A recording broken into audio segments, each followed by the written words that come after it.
Everybody, what's up? It's your boy Shelter Hell. How you doing? So this week we got Louisville. This is gonna be a tough game. We're gonna be on the road. It's a Thursday night game. We're coming in and we got a lot of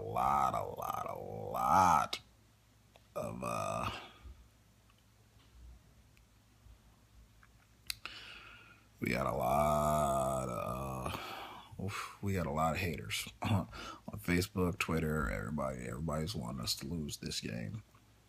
FSU as a fan base, we're united, we're together, and we are ready to, you know, we're ready to, take that next step and go ahead and win and, kind of prove the critics and the doubters and everybody else wrong and everything like that. Um, how do I feel about this game?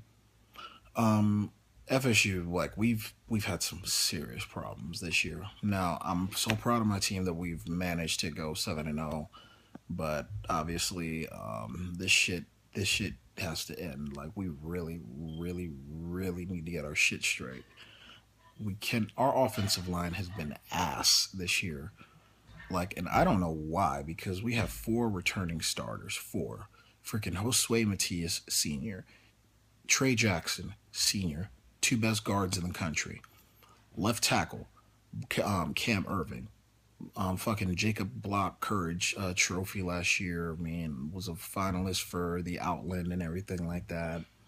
Fucking Bobby Hart. All of these guys going into the season were NFL draft prospects where they could all possibly end themselves up in the first round of the NFL draft. And this year they've just been bad. Like our running game has been abysmal. Like we don't, with the exception of the Syracuse game, we've had no running game to speak of. Like just none. We've had zero run game. We can't do anything like on the ground, and that eventually has to change because, I mean, Jameis Winston cannot do it all by himself. I mean, he just can't. I mean, he's dude's a hell of a quarterback. He's one of the best, if not the best quarterback in the country. But I mean, we haven't been able to sustain a run game. Carlos Williams, well, we'll see what happens with him because as of today, he's under investigation by the Tallahassee Police Department for an alleged domestic assault. First thing we got to remember is innocent until proven guilty. This is again another freaking accusation, another allegation right before the fucking game. 2 days before the damn game. I'm sorry, 3 days before the damn game. So if Carlos Williams is charged or arrested, he'll be off the football team, just like Greg Dent was last year. So, but even if Carlos is suspended or taken off the team, I'm truly not going to care. You know why? Because Carlos Williams has not performed up to what I thought he was going to be this year. Now, granted, his first 2 years that he was here, he was a safety, and they moved him over to running back as of last year. Actually, he started the season out last year as a safety. It was his like game 1 or 2. It was like either after we had played, I think Boston College, or like we either played Boston College or Bethune Cookman was when he got his first carries as a running back, and then he just busted it for a touchdown or whatever. But Los was ridiculous for us last year, as far as, I mean, by backing up James Wilder Jr. and Devontae Freeman. But he has not performed like nearly to what we thought that he could or what he should have been able to do this year. Like this year, I thought he was going to be a world beater. I thought he was going to freaking tear up the ground game and get like 1,000 yards, especially behind an offensive lineman that's only replacing one starter. And the starter that they replaced was, granted, we lost Brian Stork to the NFL draft and after graduation and everything like that. We had Austin Barron come in, who's also a senior, who, has started in spots before. So he was the only person getting replaced. Now, granted, he got hurt during the Syracuse game, and now we got Ryan Hofield, playing the center position. But still, this offensive line has not performed. Now, granted, Rick Trickett, he had health issues last week, and they didn't have their coach. So I'm hoping that shit can get ironed out there because our offensive line, the shit needs to get fixed. We fucking suck.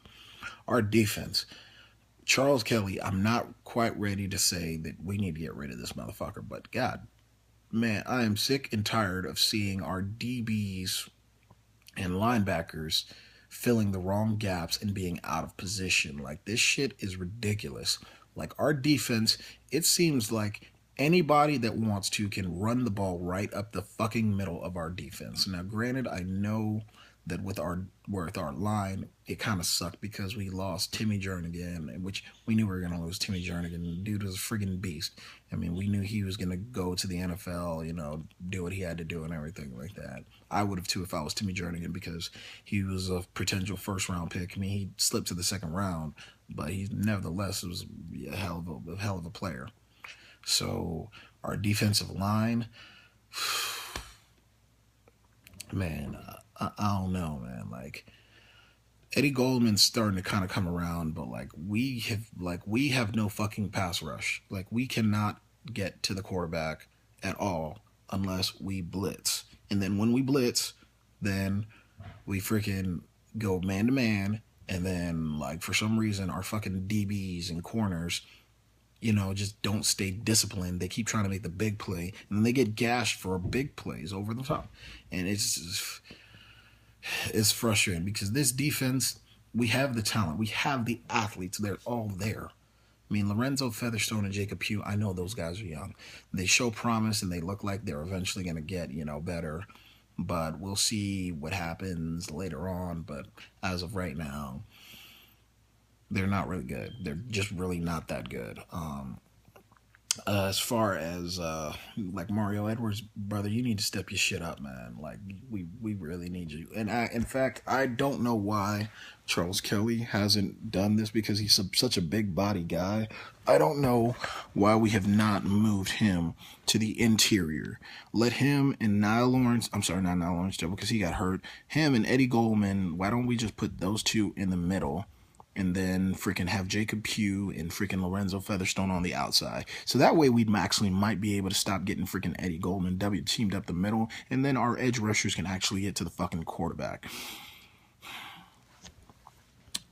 I know this. These issues have to get ironed out. And the thing is, Louisville's got a really good rush defense. And they're going to be running the damn ball up the middle. And if we cannot find a way to stop their damn rush attack, we are going to be in for a long night. So, despite all that, I really think that we can come out with the victory.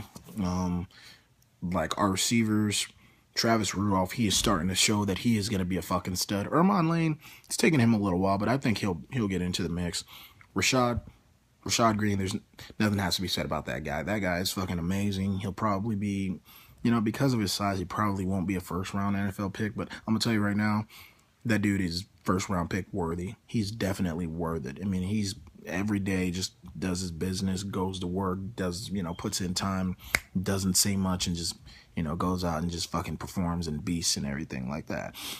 If we keep Dalvin cooking, we'll see how Mario's going to perform this week. But if we put Mario in the game, if he gets over that high ankle sprain, I mean, he shows flashes and everything like that. Jameis is going to come out. He's going to be focused. He's going to do his thing. This game's going to be a lot closer than what everybody thinks that it's going to be. So I say we end up winning the game 27 to 21 or 20. I'll say 27 to 21.